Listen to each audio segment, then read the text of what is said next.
कल तीसरे चरण का चुनाव है और लोग सवाल क्या पूछ रहे हैं कि क्या हवा बदल रही है? जमीन पे क्या बदलाव नजर आ रहा है? ये सवाल का जवाब तो 4 जून को मिलेगा। लेकिन आज राहुल गांधी की एक चिट्ठी चिट्ठी क्या, वो एक संदेश पत्र है जो उन्होंने अपने कार्यकर्ताओं के नाम पर लिखा है, उनको संबोधित किया है और ये कहते हुए कि ये एक साधारण चुनाव नहीं है। उनके संदेश पत्र की ये पहली लाइन है कि ये साधारण चुनाव नहीं है। अब क्योंकि वो अपने सारे कार्यकर्ताओं को ये चिट्ठी लिख रहे हैं, तो उसकी अहमियत भी है। उसका क्या महत्व है? उसका महत्व ये है कि कांग्रेस अपने आगे की चुनौतियों को समझ रही है। जिस तरीके का खेला बीजेपी करती है और जो पिछले दिनों में करती हुई नजर भी आई है, उसी खेला खेला से निपटने के लिए आज उन्होंने अपने कार्यकर्ताओं को संबोधित किया है एक चिट्ठी के जरिए। चिट्ठी की जो पहली लाइन है वो यही है कि मेरे प्यारे कांग्रेस कार्यकर्ता, और उन्होंने पहली लाइन में ये लिखा है कि यह चुनाव कोई सामान्य चुनाव नहीं है। ये सिर्फ राजनीतिक दलों के बीच की लड़ाई नहीं है, हमारे लोकतंत्र और हमारे संविधान को बचाने की लड़ाई है। ये जो पहली लाइन है राहुल गांधी के संदेश पत्र की, उसमें कांग्रेस के पूरे कैंपेन का सार छुपा हुआ है कि कांग्रेस का 2024 के चुनाव की जो चुनाव कैंपेन की जो नींव है, वो है संविधान बचाने की लड़ाई। और इसी संविधान बचाने को लेकर राहुल गांधी, जब पहली भारत जोड़ो यात्रा हुई थी और उससे लेकर जब दूसरी भारत जोड़ो यात्रा तक का जो उनका सफर था, उसमें एक बात उन्होंने निरंतर कही और वो यही थी कि बीजेपी संविधान नहीं अपने पास रखना चाहती है, वो संविधान को मिटाना चाहती है। और इसी बात को उन्होंने पहली लाइन में कहा है। इसके 2-3 मायने हैं। पहली बात तो जो कार्यकर्ता जो कि डर सकता है या फिर दबाव में बीजेपी के आ सकता है, तो उसके लिए एक चेतावनी है कि डरो मत, अभी लड़ने की जरूरत है। और उनका उत्साह बढ़ाने के लिए ये चिट्ठी सब कार्यकर्ताओं के पास भेजी गई है। और इसके अलावा ये तो संविधान बचाने की लड़ाई थी जो उनकी एक मेन फाउंडेशनल प्रमाइस है पूरे कांग्रेस के कैंपेन का। दूसरी लाइन में एक तरफ प्रेम और न्याय की कांग्रेस की विचारधारा है और दूसरी तरफ मोदी सरकार, भाजपा और आरएसएस की भय, नफरत और विभाजन की विचारधारा है। अब आपको लग रहा होगा कि इसमें कोई नई बात नहीं है, यही बात उन्होंने भारत जोड़ो यात्रा में कही थी। और अब तीसरे फेज के चुनाव के पहले अगर राहुल गांधी अपने कार्यकर्ताओं को ये बातें बताने की कोशिश कर रहे हैं, तो वो कार्यकर्ता जो भटक सकता है या दबाव में आ सकता है या बीजेपी जिन कार्यकर्ताओं को घेर सकती है किसी न किसी षड्यंत्र के तहत, तो वो ना घिरे, वो बीजेपी के बस में ना आए। इसलिए उनको ये एक संदेश पत्र राहुल गांधी ने लिखा है जिसमें उन्होंने तुलना की है कि बीजेपी की जो विचारधारा है उसमें नफरत है, उसमें विभाजन है, और एक तरफ प्रेम और न्याय की बातें कांग्रेस की है और ये कांग्रेस की विचारधारा है जो कि कांग्रेस के मैनिफेस्टो का हिस्सा भी है। अब कार्यकर्ताओं को तो संबोधित कर ही रहे हैं, लेकिन अगर आप ध्यान से देखें तो ये जो संदेश पत्र है ये पूरे देशवासियों के नाम पर भी ऐसा लगता है कि उन्होंने लिखा है। हालांकि देशवासियों का उसमें नाम नहीं है, ये चिट्ठी, ये संदेश पत्र कांग्रेस के कार्यकर्ताओं के लिए है। लेकिन जब कार्यकर्ता इस चिट्ठी को लेकर घर घर पहुंचेंगे तो ये राहुल गांधी का संदेश घर घर जाएगा। लेकिन हवा इससे क्या बदलेगी? क्या लोगों की मानसिकता बदलेगी? क्या लोगों का जो रुख है कांग्रेस के प्रति वो बदलेगा? इस पर अभी कहना मुश्किल है। लेकिन जो एक इमोशनल अपील इस संदेश पत्र के जरिए उन्होंने अपने कार्यकर्ताओं से की है, तो कार्यकर्ता जब घर घर ये चिट्ठी लेकर जाएगा तो कहीं ना कहीं कांग्रेस से उखड़ा हुआ वोटर हो सकता है कि कांग्रेस की तरफ वापस आ जाए। तीसरा जो बिंदु, मेन बिंदु जो उन्होंने कहा, लिखा है संदेश पत्र में, इस लड़ाई में कांग्रेस पार्टी की सबसे बड़ी ताकत आप जैसे उसके निष्ठावान कार्यकर्ता हैं। आप उग्र और निडर हैं क्योंकि कांग्रेस की विचारधारा आपके दिलों में है, आपके विचारों और आपके कार्यों में है। आप पार्टी की रीढ़ हैं और हम आपके बिना नहीं जीत सकते। अब अगर आप बीजेपी के कार्यकर्ताओं से अगर इसकी तुलना करें तो आज कांग्रेस का कार्यकर्ता काफी उसका मनोबल बढ़ा हुआ है। लेकिन बीजेपी के कार्यकर्ताओं के बारे में देश से कई कोनों से ये खबरें आ रही हैं कि बीजेपी के कार्यकर्ता शांत हो गया है, कई जगह तो वो अपने घर से भी नहीं निकल रहे हैं। तो आप कार्यकर्ताओं का जो मनोबल है अगर उसका कंपैरिजन करेंगे तो इस चिट्ठी से साफ जाहिर होता है कि राहुल गांधी जो कार्यकर्ता नहीं भी उठा होगा कांग्रेस का, उसको भी घर से बाहर निकालकर और जन जन तक इस चिट्ठी के जरिए वो पहुंचाने की कोशिश कर रहे हैं। और बार बार वो कार्यकर्ताओं की इंपॉर्टेंस पर जोर डाल रहे हैं। ये जो कि बीजेपी के कार्यकर्ताओं को प्रधानमंत्री अपनी एक बड़ी स्पीच में या रैली में संबोधित कर देते हैं, लेकिन एक चिट्ठी, एक संदेश पत्र हर एक कार्यकर्ता के नाम पर लिखना, ये राहुल गांधी की डायरेक्ट कनेक्ट जो कार्यकर्ताओं से है, वो बता रहा है। और अगर इसको आप कॉन्ट्रास्ट करें मोदी जी के अगर एटीट्यूड से, तो इस समय जो कार्यकर्ता बीजेपी का है, वो केंद्रीय नेतृत्व से कटा हुआ है। ये आरोप बार-बार बीजेपी के ऊपर लग रहा है कि बीजेपी का जो काडर है, बीजेपी का जो कार्यकर्ता है, वो कट गया है केंद्रीय नेतृत्व से। उसको ये नहीं समझ में आ रहा है कि अमित शाह क्या कर रहे हैं, नरेंद्र मोदी क्या कर रहे हैं। लेकिन ये जो एक भावनात्मक जुड़ाव इस संदेश पत्र में कांग्रेस के कार्यकर्ताओं से राहुल गांधी ने किया है, इससे काफी फर्क पड़ेगा, खासकर उन कार्यकर्ताओं पर जो अभी भी थोड़ा-सा डामाडोल थे। इसके बाद वाली जो लाइन है वो सुनिएगा ध्यान से। मैं अब तक की आपकी सारी मेहनत के लिए ईमानदारी से धन्यवाद देता हूँ। ये नहीं मोदी जी की तरह कि भाई मैं ही हूँ, मैं मोदी की ही गारंटी, मोदी का ही सब कुछ, मोदी ने ये किया, मोदी ने वो किया। आज सिर झुकाकर धन्यवाद करती हुई ये जो भाषा है राहुल गांधी की, ये उनको अपने कार्यकर्ताओं से और जनता से और करीब लाती है ये भाषा। आपकी वजह से ही हम भारत की जनता की बात सुनकर एक क्रांतिकारी घोषणा पत्र बना पाए हैं। हमने चुनाव के पहले 2 चरणों में अच्छा संघर्ष किया है। हम भाजपा के झूठ और ध्यान भटकाने वाले कार्यों का विरोध करने और उन्हें हमें जवाब देने के लिए मजबूर करने में सक्षम है। तो ये कार्यकर्ताओं का जो महत्व है, कार्यकर्ताओं की इंपॉर्टेंस को जिस तरीके से राहुल गांधी ने हाइलाइट किया है, वो चीज़ कहीं न कहीं बीजेपी में नहीं दिखती है।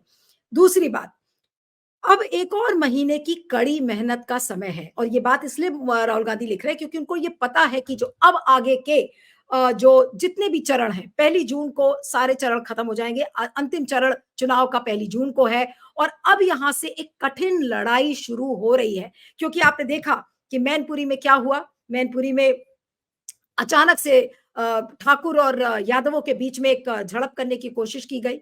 उधर आप देखिए में कांग्रेस के दफ्तर के बाहर जो गाड़ियां थी उनमें तोड़-फोड़ कर दी गई।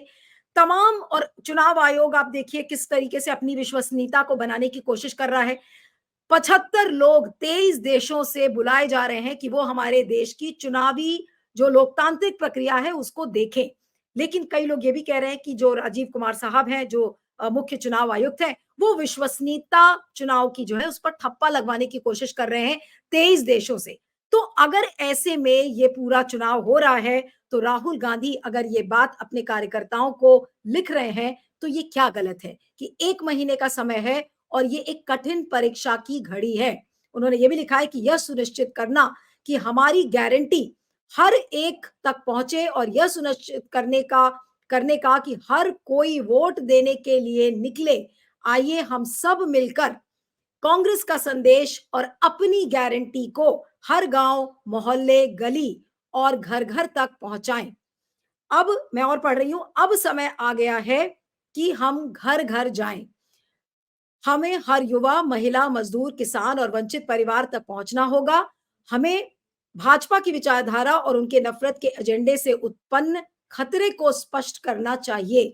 मैं इस लड़ाई में अपना सब कुछ दे रहा हूं और मैं आपसे भी नहीं चाहता हूं। तो जो लोग ये आरोप बार-बार लगा रहे थे कि देखिए पूरी मेहनत कांग्रेस में ऐसा लग रहा है कि केवल और केवल राहुल गांधी कर रहे हैं, तो आज उन कार्यकर्ताओं को भी जगाने की कोशिश राहुल गांधी कर रहे हैं और वो अपने संदेश पत्र के जरिए ये बात कार्यकर्ताओं को कह रहे हैं कि अब समय ज्यादा मुश्किल सफर शुरू हो रहा है और इसलिए अब अपनी गारंटीज हैं, अपने मैनिफेस्टो में लिखे हुए जो बिंदु हैं समाज के हर तबके के लिए, उसको लेकर घर घर तक पहुंचने की बारी आ गई है। कई लोग ये भी कह रहे थे कि देखिए कांग्रेस का मैनिफेस्टो अभी तक लोगों ने देखा नहीं है, बहुत लोग पढ़ भी नहीं पाए हैं। वो बात दूसरी है कि प्रधानमंत्री नरेंद्र मोदी ने ही कांग्रेस के मैनिफेस्टो का काफी प्रचार कर दिया है, लेकिन जिन लोगों ने नहीं पढ़ा है मैनिफेस्टो या जिन लोगों को कांग्रेस की गारंटियों के बारे में नहीं पता है, आज उस कार्यकर्ता को जगाने की कोशिश कर रहे हैं, हिलाने की कोशिश कर रहे हैं कि अब आप जाएं और लोगों तक इस घोषणा पत्र को पहुंचाएं।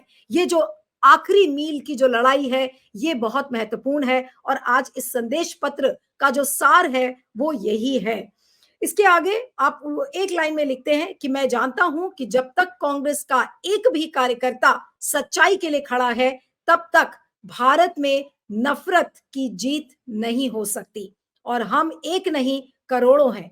हम सब मिलकर लड़ेंगे, जीतेंगे और देश के हालात बदलेंगे। ये आखिरी लाइन है उनकी चिट्ठी की और साथ में अंत करते हुए उन्होंने लिखा है कि आपके समर्थन, समर्पण और प्यार के लिए मेरा प्यार और निरंतर आभार।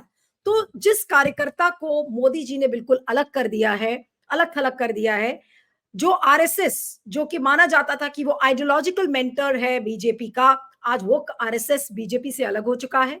बीजेपी का कार्यकर्ता मोदी जी से अलग हो चुका है, अमित शाह से कट चुका है।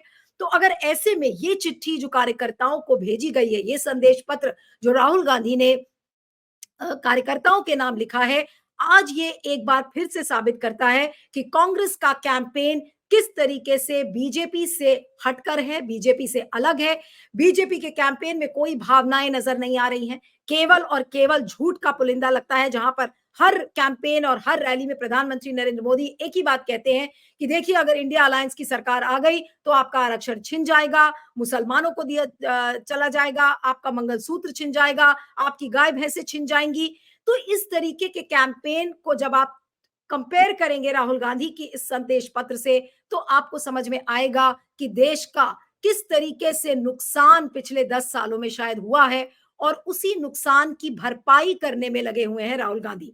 अब उनको सफलता इसमें कितनी मिलेगी ये नहीं कहना, ये कहना बहुत मुश्किल है क्योंकि चुनाव का नतीजा 4 जून को आएगा और हो सकता है कि जो बातें हम समझ रहे हैं, कह रहे हैं वो गलत प्रूव हो जाए 4 जून को और बीजेपी एक बड़े बहुमत से आएगी और हो सकता है आ जाए। तो वो एक और शोध का विषय होगा कि भाई क्या हो गया, हम कोई जमीन पर जो भी चीजें हैं क्यों उसको कोई लोग सूंघ नहीं पाए।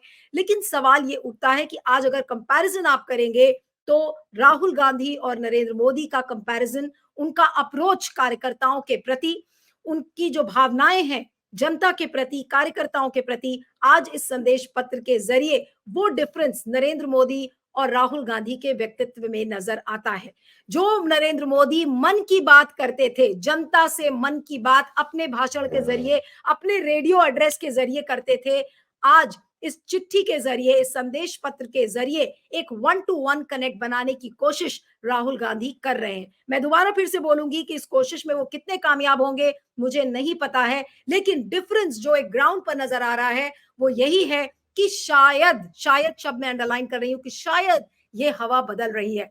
अब आज इस चिट्ठी का जिक्र हो रहा है, करीब 1.5 महीने पहले प्रधानमंत्री नरेंद्र मोदी ने पूरे देशवासियों के नाम एक चिट्ठी लिखी थी। उसमें उन्होंने क्या कहा था, उन्होंने सारी अपनी उपलब्धियां गिना दी थी कि हमने ट्रिपल तलाक हटाया, हमने अनुच्छेद 370 हटा दिया, हमने कितना विकास किया, हमने कितने पक्के घर बनाए, हमने कितने टॉयलेट्स बनाए। और जो एक भावनात्मक कड़ी जो राहुल गांधी के संदेश पत्र में नजर आ रही है वो उस पत्र से गायब थी। नरेंद्र मोदी जी की जो चिट्ठी थी उन्होंने देशवासियों के नाम लिखी थी, वो हर महीने के आखिरी हफ्ते में मन की बात करते हैं, लेकिन ये सब करने के बावजूद जो एक जनता का कनेक्ट है वो मोदी क्यों खोते जा रहे हैं, ये चीज किसी को समझ में नहीं आ रही है। अगर इतना ही विकास उन्होंने किया है तो आज जनता त्रस्त क्यों नजर आ रही है, यही सवाल है। लेकिन जिस तरीके से कांग्रेस अपने कार्यकर्ताओं का मनोबल बढ़ाने की कोशिश कर रही है और आज राहुल गांधी ने संदेश पत्र के जरिए एक 1-to-1 कनेक्ट अपने कार्यकर्ताओं से बनाने की कोशिश की है, ये फिर से एक बार उस अंतर को साबित करता है कि राहुल गांधी और नरेंद्र मोदी के व्यक्तित्व में क्या फर्क है, क्या डिफरेंस है। आज उस चीज को हाईलाइट किया है और ये वाकई में ये चुनाव केवल कुछ राजनीतिक दल का नहीं है, ये चुनाव राहुल गांधी बार बार इस बात को कह रहे हैं कि ये देश को बचाने का चुनाव है। आप देश को बचा सकते हैं या आप देश को तीसरी बार नफरत की आंधी में झोंकना चाह रहे हैं। इस चिट्ठी का सार केवल और केवल इतना ही है। मैं यहाँ पर राहुल गांधी की चाटुकारिता करने नहीं बैठी हूं, न राहुल गांधी का समर्थन करने के लिए बैठी हूं कि राहुल गांधी बहुत अच्छा काम कर रहे हैं। केवल और केवल एक डिफरेंस को मैं हाईलाइट करने की कोशिश कर रही हूं कि नरेंद्र मोदी जब संबोधन करते हैं और राहुल गांधी जब एक कनेक्ट बनाने की कोशिश करते हैं तो वहां पर वो डिफरेंस क्या समझ में आता है लोगों को और उस डिफरेंस से जनता कितनी जागरूक हो पाएगी, क्या जनता बदलाव करेगी? ये सारे बड़े सवाल हैं। इसको इन सारे सवालों के जवाब हम 4 जून के लिए छोड़ देते हैं। लेकिन फिलहाल जिस तरीके से कार्यकर्ताओं का मनोबल राहुल गांधी बढ़ा रहे हैं और तीसरे चरण के चुनाव के ठीक 1 दिन पहले वो ये दिखाता है कि आगे का कांग्रेस का सफर चुनौतीपूर्ण होगा, मुश्किलों से भरा हो सकता है। हर प्लान के लिए शायद कांग्रेस को तैयार भी रहना पड़ेगा, क्योंकि बीजेपी कहीं भी किसी भी कंस्टिट्यूएंसी में अगर कोई खेल करती है तो सवाल कांग्रेस से बार-बार यही किया जाएगा कि आपको तो पता था कि आपका दुश्मन ऐसा है, तो आप तैयार क्यों नहीं थे? यही सवाल के लिए क्या कांग्रेस तैयार है? इस पर सोचिएगा और फीडबैक दीजिएगा। आप बने रहिएगा मेरे साथ अजीत अंजुम जी के प्लेटफॉर्म पर। Thank you.